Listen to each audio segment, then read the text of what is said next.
Rita had built something she was proud of. Her nail studio in the city was small at first, just a single chair, a table, and a few tools she bought piece by piece. But over time, her skill spoke louder than anything else. Women came in stressed and left smiling. Her designs were clean, detailed, and always a little different from what others offered. People started recommending her. Then influencers started posting her work. Before long, Rita's little studio became one of the most talked about nail spots in her area. She worked hard, but she didn't complain. For her, it felt like everything was finally falling into place. One afternoon, while she was closing up, her phone rang. It was her mother. "Rita, I need you to come home," her mother said immediately. Rita paused. "Home? Mom, I'm busy. I have appointments booked for the week." Her mother didn't respond to that. "It's your cousin, Ngozi. She's struggling in the village. She needs help." Rita sighed softly. Ngozi wasn't someone she was very close to. Years had passed since they last saw each other properly. "Mom, I can't just drop everything," Rita replied. But her mother insisted, her voice growing heavier with concern. "She has no direction right now.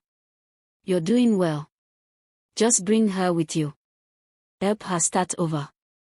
Rita stayed silent for a moment.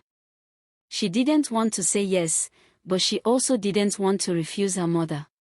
Finally, she agreed. A few days later, Rita traveled back to the village. Ngozi looked completely different from what she remembered. Tired. Quiet. Lost. Rita didn't ask too many questions. She simply took her cousin back to the city. At first, things were peaceful. Rita gave Ngozi a place to stay in her apartment and even started teaching her everything she knew about nail technology. How to shape, design, treat clients with care, and maintain hygiene. Ngozi seemed eager, watching closely, asking questions, practicing every step. Rita felt hopeful.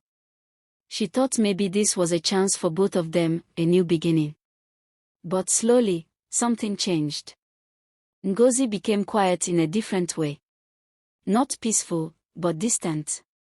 She would watch Rita with a strange expression whenever customers praised her work. She stopped asking questions and started working alone more often. Small mistakes began happening in the studio. Clients complained about discomfort. Then swelling. Then irritation. Rita was confused.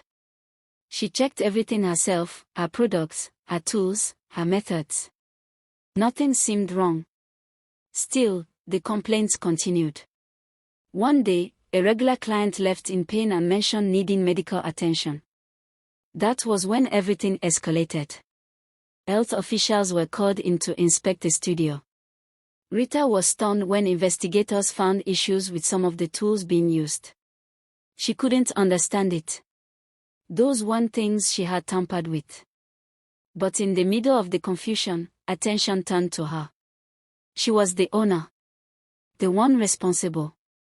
Before she could even process what was happening, she was taken in for questioning. The shock of it all didn't make sense. Her business, her reputation, everything she had built, now under serious doubt. While she sat in silence trying to understand how everything had fallen apart so quickly, Ngozi avoided eye contact. She stood in the background, withdrawn, saying very little.